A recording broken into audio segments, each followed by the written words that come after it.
ಶುಭೋದಯ, ನಮಸ್ಕಾರ, welcome to Yoyo Kannada. ಬನ್ನೀಗ ನೋಡೋಣ ಈ ದಿನದ ಗೋಲ್ಡ್ ರೇಟ್.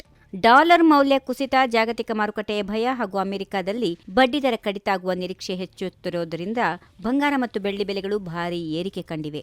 ಈ ಪರಿಣಾಮವಾಗಿ ಚಿನ್ನ 6 ವಾರಗಳ ಗರಿಷ್ಠ ಮಟ್ಟಕ್ಕೆ ತಲುಪಿದ್ದು, ಬೆಳ್ಳಿ ಇತಿಹಾಸದಲ್ಲೇ ಮೊದಲ ಬಾರಿಗೆ ಆಲ್ ಟೈಮ್ ರೆಕಾರ್ಡ್ ದಾಖಲೆಯನ್ನ ಮಾಡಿದೆ.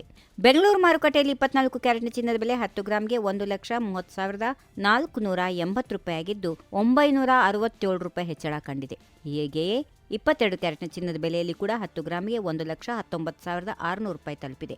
$947 ಹೆಚ್ಚಳ ಆಗಿದೆ. ಇನ್ನು 1 ಕೆಜಿ ಬೆಳ್ಳಿ ಬೆಲೆ $1,88,000 ಆಗಿದ್ದು, $2,796 ಏರಿಕೆ ಕಂಡಿದೆ. ಈ ದರಗಳಲ್ಲಿ ಜಿಎಸ್ಟಿ ಹಾಗೂ ಮೇಕಿಂಗ್ ಚಾರ್ಜಸ್ ಸೇರಿಲ್ಲ ಎನ್ನುವುದು ಗಮನಿಸಬೇಕು. ಜಾಗತಿಕ ಆರ್ಥಿಕ ಬೆಳವಣಿಗೆಗಳು ಮತ್ತು ಡಾಲರ್ ದೌರ್ಬಲ್ಯ ಮುಂದುವರೆದರೆ ಮುಂದಿನ ದಿನಗಳಲ್ಲಿ ಬಂಗಾರ ಮತ್ತು ಬೆಳ್ಳಿ ಬೆಲೆಗಳು ಇನ್ನಷ್ಟು ಚಾಲನೆ ಕಾಣುವ ಸಾಧ್ಯತೆಗಳು ಇರುತ್ತವೆ. ಇನ್ನು ಮದುವೆ ಸೀಸನ್ನಲ್ಲಿ ಚಿನ್ನಾಭರಣಗಳಿಗೆ ಬೇಡಿಕೆ ಗಣನೀಯವಾಗಿ ಹೆಚ್ಚಾಗೋದ್ರಿಂದ ಮುಂದಿನ ದಿನಗಳಲ್ಲೂ ಬೆಲೆ ಏರಿಕೆಯ ಮುಂದುವರಿಯುವ ಸಾಧ್ಯತೆಗಳು ಇರುತ್ತವೆ ಎಂದು ತಜ್ಞರು ಅಭಿಪ್ರಾಯ ಪಡುತ್ತಿದ್ದಾರೆ. ಈ ವಿಡಿಯೋ ನಿಮಗೆ ಇಷ್ಟವಾದಲ್ಲಿ ಲೈಕ್ ಮಾಡಿ, ಶೇರ್ ಮಾಡಿ, ಸಬ್ಸ್ಕ್ರೈಬ್ ಮಾಡಿ.